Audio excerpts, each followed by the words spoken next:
Bismillahirrahmanirrahim. Assalamualaikum warahmatullahi wabarakatuh.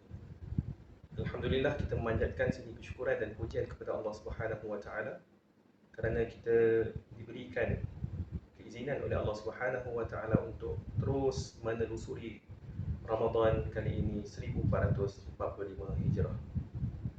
Allah Subhanahu wa taala memberikan peluang lagi kepada kita untuk menggarap segala bonus pahala yang berlipat kali ganda daripadanya.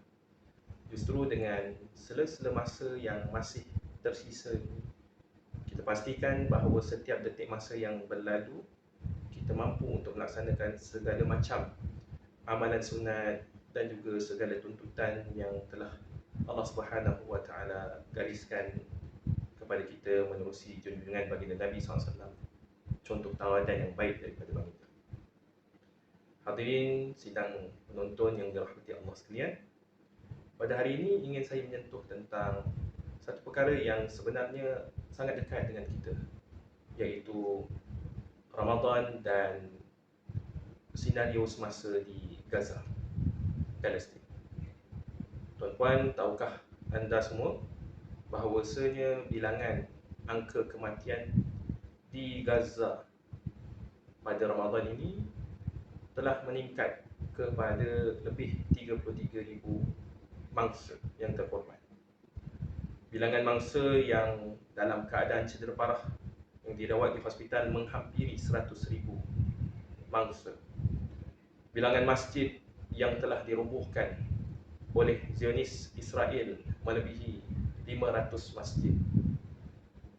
Bilangan pusat-pusat rawatan dan kesihatan yang telah dimusnahkan oleh rejim Zionis Israel melebihi 50 buah institut. Dan banyak lagi angka-angka yang sebenarnya membimbangkan kita dengan melihat kepada senario semasa yang berlaku di Gaza. Bahkan mereka berdepan dengan senario yang mencengkam mereka pada bulan Ramadan.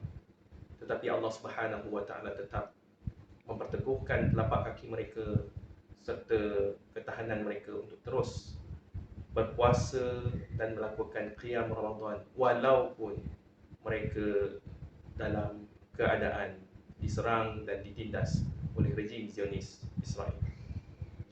Tuan-puan, hadirin hadirat yang dirahmati Allah sekalian, kita pada hari ini di Malaysia khususnya begitu seronok dan gembira menikmati juadah berbuka puasa yang begitu banyak menunya, beraneka juadah.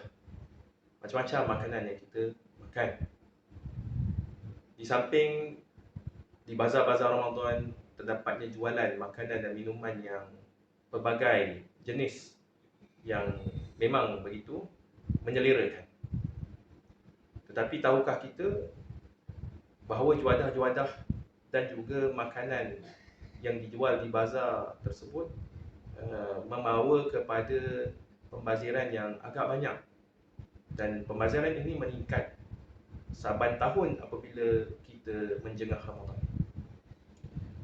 Bahkan pada tahun 2024, pembaziran yang berlaku pada Ramadan kali ini dilihat meningkat hampir 1% berbanding pada Ramadan yang lepas, berdasarkan data yang dikeluarkan oleh SW Corp ataupun suatu pertubuhan yang mengkaji tentang kelestarian alam sekitar. Dengan angka-angka begini, ia sedikit sebanyak menduka citakan kita dan menyedihkan kita. Dikala kita menikmati juadah yang begitu banyak sehingga membawa kepada pembaziran, saudara-saudara kita di Palestin begitu sukar untuk mendapatkan sumber makanan. Apa yang mereka makan hanyalah rumput dan sup. Ada kalanya mereka tidak memperoleh sebarang makanan, lalu mereka terus berpuasa dan hanya mengambil makanan-makanan tertentu sebagai survival ataupun kelangsungan hidup mereka semata-mata. Dikala kita dapat menunaikan solat berjemaah di masjid yang dilengkapi dengan penghawa dingin ataupun pendingin hawa, mereka turut menunaikan solat tarawih di tapak masjid yang telah dirobohkan beratapkan langit yang terbuka.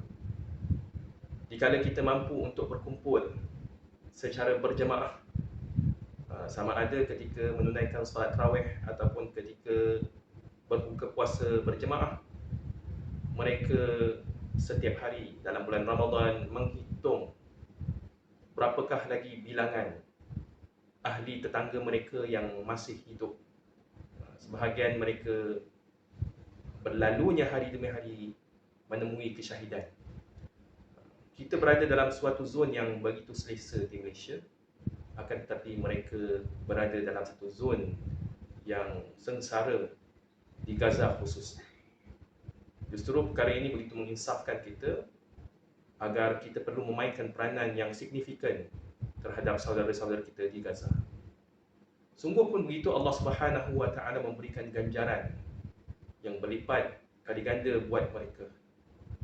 Ini sebagaimana yang telah dinyatakan oleh baginda Nabi sallallahu alaihi wasallam, bahawasanya Nabi kata, ribatu yaumin wa lailah khairun min siyami syahrin wa qiyamihi. Kata Nabi sallallahu alaihi wasallam menerusi riwayat Muslim yang merupakan hadis sahih, bahawasanya ribat, sesuatu ataupun orang yang mempertahankan wilayah dan negaranya demi Islam, melakukan ribat, melakukan membuat satu kekuatan, mempertahankan negara pada satu hari, iaitu pagi dan petang ataupun siang dan malam, untuk satu hari, lebih baik daripada berpuasa sebulan dan menghidupkan malamnya. Justru ganjaran buat mereka yang telah dijanjikan oleh Allah Subhanahu wa taala jauh lebih besar daripada kita, kerana dengan hanya mereka mempertahankan wilayah mereka demi Islam hanya dengan satu hari, maka Allah Subhanahu wa taala memberikan ganjaran yang jauh lebih besar berbanding dengan kita seumpama satu hari bersamaan sebulan berpuasa Ramadan beserta melakukan qiyam Ramadan. Walau bagaimanapun, perlu juga kita berusaha untuk memberikan segala macam bantuan serta tindakan yang sewajarnya kepada saudara-saudara kita di sana. Antara yang boleh saya cadangkan ialah yang pertama, kita melakukan infak, bersedekah dan menghulurkan dana kemanusiaan buat mereka, apatah lagi dalam bulan Ramadan. Dana kemanusiaan yang boleh kita lakukan secara praktikal ialah memberikan infak berupa juadah berbuka puasa, iaitu juadah iftar.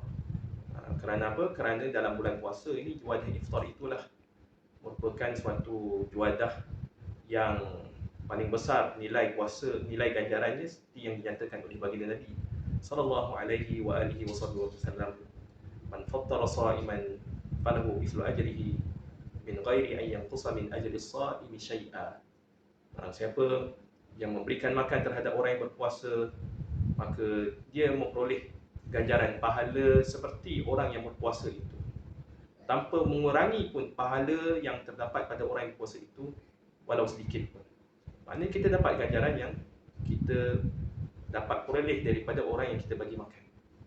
Dalam konteks ini, kalau kita bagi makan kepada orang-orang yang berpuasa di Gaza, dan kita boleh dapat pahala tersebut daripada mereka dengan cara kita menyumbang ke akaun-akaun yang disediakan. Kita juga di peringkat PUM, Satu Ulama Malaysia, ada menyediakan akaun yang sesuai untuk tuan-tuan semua menyalurkan sumbangan kepada mereka, dan dengan duit tersebut kita akan beli makanan dan kita akan menghulurkan makanan tersebut kepada saudara kita di Gaza yang sangat memerlukan lantaran mereka tidak mempunyai makanan yang cukup di sana. Yang kedua, apa yang boleh kita lakukan ialah kita memanjat doa dan munajat kepada Allah Subhanahu wa taala demi kesejahteraan rakyat Gaza khususnya. Kita berdoa mudah-mudahan Allah Subhanahu wa taala memberikan kemenangan, keamanan dan keselamatan kepada saudara-saudara kita di Gaza. Apatah lagi kita berdoa di dalam bulan Ramadan. Sememangnya munajat ataupun berdoa dalam Ramadan merupakan suatu munajat yang mustajab, yang diterima dan dipandang oleh Allah Subhanahu wa taala. Doalah, apa jua doa, tetapi jangan lupa untuk kita memanjat doa mendoakan kesejahteraan saudara-saudara kita di Gaza dan Palestin. Allahumma ansur al-Islam wal muslimin, Allahumma a'izzal Islam wal muslimin, Allahumma ansur ikhwanana al-mujahidin wal mustad'afin fi Gaza wa fi Palestin wa fi kulli makan. Ini antara doa yang boleh kita baca ketika mana dalam bulan Ramadan. Dan yang ketiga yang boleh kita laksanakan ialah kita menyebarkan situasi-situasi terkini yang melanda saudara-saudara kita di Gaza. Kita perlu sebarkan perkara ini kerana dengan penyebaran berita tersebut, mudah-mudahan sikit sebanyak akan menimbulkan kesedaran yang meluas terhadap rakyat Malaysia khususnya. Supaya kesedaran ini dia tidak luput ditelan zaman, tetapi kita perlu berusaha untuk menyedarkan masyarakat secara terus-terusan kepada mereka agar isu Palestin ini sentiasa dekat di hati kita semua. Dengan cara menggunakan media sosial ataupun menggunakan mana-mana platform seperti ceramah-ceramah dan kuliah-kuliah Ramadan dan sebagainya. Dengan itu, isu Palestin ini sentiasa segar dalam ingatan kita dan kita berusaha untuk menyampaikan berita yang benar terhadap lingkungan kita. Justru ketiga-tiga perkara ini boleh kita laksanakan dalam bulan Ramadan. Apatah lagi bila kita laksanakan dalam bulan Ramadan, sudah tentu Allah Subhanahu Wa Taala memberikan ganjaran yang berlipat kali ganda kepada kita semua. Saya kira cukup sekadar itu mengenai Ramadan dan senario di Gaza. Mudah-mudahan anda semua dan kita semua mendapat pengajaran serta istifadah daripada apa yang telah saya sampaikan. Wabillahi taufiq wal hidayah. Wassalamualaikum warahmatullahi wabarakatuh.